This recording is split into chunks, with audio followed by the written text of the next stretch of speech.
Wala raw bakas o palatandaan ang fault line na nagdulot ng 6.9 magnitude na lindol sa Visayas kahapon. At ayon sa PHIVOLCS, posibleng marami pang ganitong klaseng fault na hindi pa natutukoy ng ahensya. Franz Noguera, ikwento mo. Isang blind thrust fault ang sinasabing sanhi ng paggalaw ng lupa sa Visayas kahapon. Paliwanag ng PHIVOLCS, hindi tumatagos ang bitak na ito sa ibabaw ng lupa. Pero dahil nagalaw ang malambot na lupa sa ilalim, nagdulot ito ng mga pinsala sa mga kalsada at infrastruktura. Ayon sa PHIVOLCS, malaki ang posibilidad na may mga ganitong klase pang fault line sa ibang bahagi ng bansa. Kaya mo lang actually nalalaman na may blind thrust fault doon, pagka gumalaw na siya.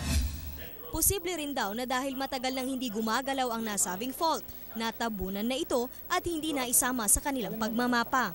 Sa tansya ng PHIVOLCS, nasa 70% lang ng mga visible fault line ang namapa nila. Tulad ng Philippine Fault Line na may habang 1,200 kilometers na tumatagos mula Luzon hanggang Mindanao.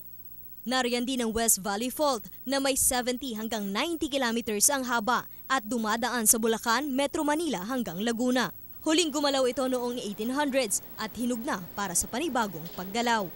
Nauulit yung earthquake dito sa Valley Fault within the next, ang recurrence interval is mga 200 to 400 years. Nasa panahon tayo ngayon na maaaring pwede nang gumalaw yung Valley Fault system.